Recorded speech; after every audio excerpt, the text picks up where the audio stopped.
What's up again, everybody? Dan Munro, confidence coach, coming at you from Almeria, Spain, with another Ask Dan anything question, whatever.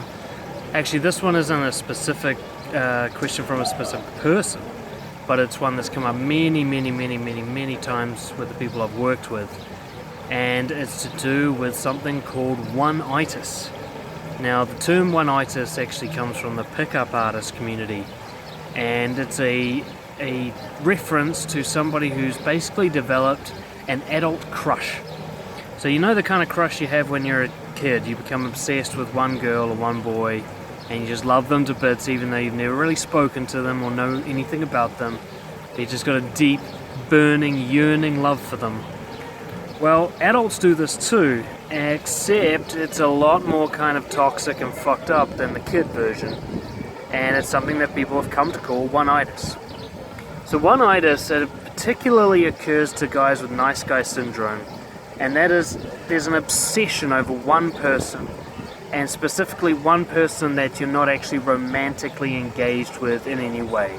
There's no sex, you're not in a relationship, there's probably not even an expression of attraction. In fact, most likely no expression of attraction has directly occurred. You may be in a friendship with the person, they may barely know you, but it's an obsession.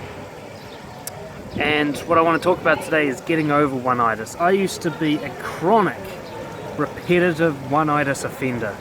I would go from one obsession to another, one crush to another, all throughout my 20s.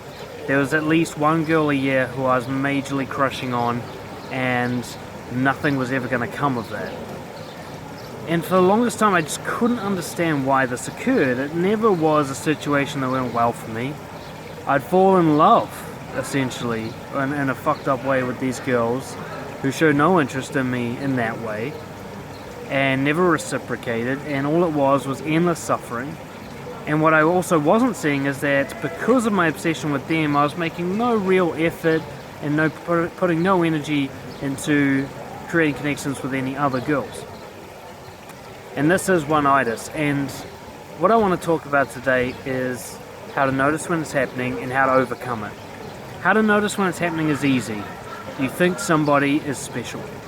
You think somebody is a pedestal, a piece of royalty in your world. They are the best. They are uniquely above all the rest. You can't imagine yourself being with anyone else. This person's just so fucking fantastic. And you worship them. You worship them like a goddess. I'm speaking specifically of guys here, but girls do this too. So you've got this person who you worship as a goddess, even though you don't really know them that well personally, or you think you know them really well personally, but because you see them as so goddess-like, it's obvious that you don't really know them on an intimate level. You're just seeing what you want to see in them, which is something we'll talk about today. So it's a worship of one person, it's an adult crush, it's a love that's unrequited, whatever you want to call it. Oneitis is the obsession with one person, thinking that they're better than other humans. What to do about it? Now, the first thing to do about it is to notice that it's not healthy. Having an obsession with somebody who's got no interest in you and is never going to reciprocate the way you feel, and to have completely lost interest in pursuing a connection with anybody else is a sickness. It is not a healthy state of mind to be in. This is not true love, where the two of you are bonded together and you fight for each other. This is you essentially borderline stalking somebody. You're so obsessed with them. So first is to recognize it's not healthy. The second thing is to really recognize that you are not in love with the real person. You can't be, because a real human being is not worthy of worship. They never have been and they never will be. Humans are far too flawed and weak to be worthy of someone's worship. Worthy of love, certainly, but worship, no.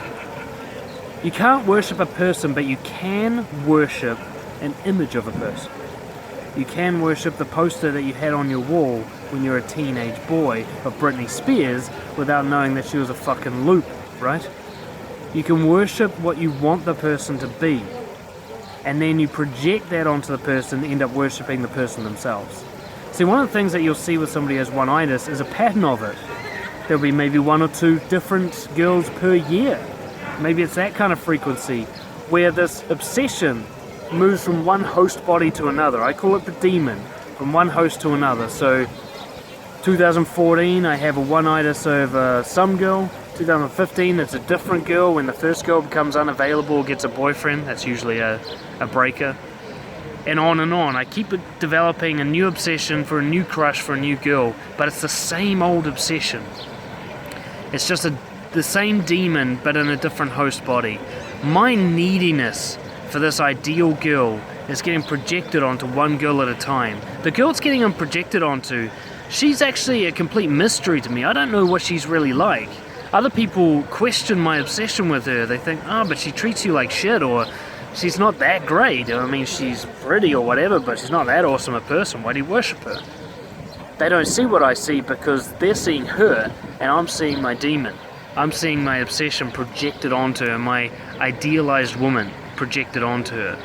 You'll notice this with one-itis, that you will subdue the faults of the person. You'll ignore the blatant disrespect and other forms of malicious behavior or just downright not so good behavior you're seeing from the person, and you really overemphasize and highlight their strengths. You'll take the things you like about them and blow them up in your mind and say, see, she's the one, she's this princess. Whereas if you got objective feedback from anyone else, they're not going to give that same kind of idealized image. They're going to say, yeah, she's alright, or actually she's a bit of a bitch, or I don't know why you like her, or yeah, I can see why you'd like her, but she's not the best thing in the world. They're not going to see her the same way because they're more objective than you are. So that's the other thing, is to start seeing them the way they are. Rather than going, she is so great, go, she behaves like X, and follow that sentence through. Last time I was with her, she treated me with what? What did she treat you with? When you're around her, do you feel safe to open up and be yourself? Do you feel like she reciprocates that? Do you feel like you're both putting the same amount of investment into this connection? Do you feel like she really is genuine and authentic with you? Or do you feel like you don't want to see what she really is because then you'd lose what you want her to be? So start having a look at that idealized image that you're bringing to this thing, and realize it's the same idealized image that you brought to every one of your one-itis recipients. Every one of those host bodies has carried the same disease. Now, the real dark truth about this disease is it's not even an ideal woman you're looking for. That's not what this one-itis is about. You're looking for a reason to not have to find a woman. See, your one-itis, you know there's no chance. While you fantasize about your ideal life together, you know that you're not actually going to do anything to make that life come true. You're not going to initiate and push this thing forward most of the time because you don't actually want it to come true. You just want the fantasy. As long as she's a maybe, you get to live with that fantasy. As long as she's neither a no nor a yes, just living in that maybe she could be like this, maybe our future could be like this, you're let off the hook. Not only do you not have to be direct with her about the way you feel, but you now no longer need to pursue other women in any way. You've actually removed yourself from the dating pool with this obsession, which I believe is the true purpose of one-itis.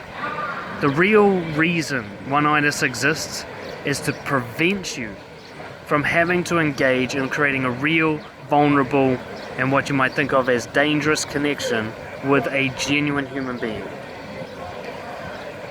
The pickup artists say that the cure to one-itis is to go out and fuck a bunch of girls, and I don't believe in that because I think one of those new girls will just take over the host body duties. The real cure to one-itis is curiosity, is getting to know people, is understanding that your neediness for an idealized woman is merely an escape route. You're trying to avoid connecting with women at all because you're scared of doing it. If you want to cure yourself of one-itis, start focusing on making genuine connections with people. And I don't necessarily mean romantic connections, but I mean getting to know them for what they really are, their dark side, and sharing your own in return, letting them see who you really are, letting go of your idealized image of a perfect person. That's what I did.